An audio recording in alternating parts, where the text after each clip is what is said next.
ის დარბაზიც გვაყენოთ უნდა. ეს ძალიან მნიშვნელოვანია. ანუ ორი ვახლა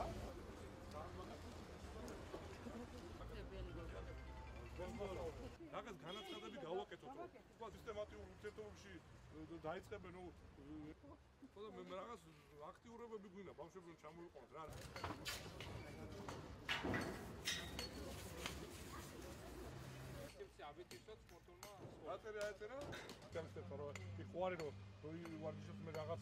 მოკლედ მე მინდა გითხრათ რომ ძალიან მნიშვნელოვანია რომ გურიაში და ზოგადად ოზურგეთში გაეზარდოს ჯამთელი თაობა. თავისთვის ამისთვის საჭირო არის სპორტული დარბაზები და მოედნები, რომელზეც ადამიანებმა უნდა ეს ურთიერთობები გაიღვიონ.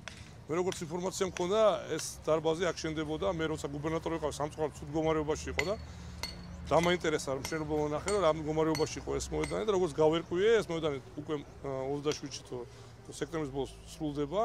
რამდენიმე სპორტის სახეობა განავთავებენ ადამიანები და მაინტერესებდა რა მდგომარეობაში იყო მშენებლობა. ასევე ბოქსის კრივის დარბაზი შენდება და მე რეალურად კმაყოფილი ვარ, იმიტომ რომ თუ ეს ყველაფერი დროულად დასრულდა, როგორც გაწერილია გეგმაში, თქვა გამგეობას თუ შესაბამის ორგანოებს თუნდაც აშენებენ, შესაძლებელი იქნება რომ ადამიანებმა, ბავშვებმა ამ შემთხვევაში აი ეს ჯანმრთელობა როგორც იზრდებოდა ოზურგეთში კიდევ უფრო გაიზარდოს.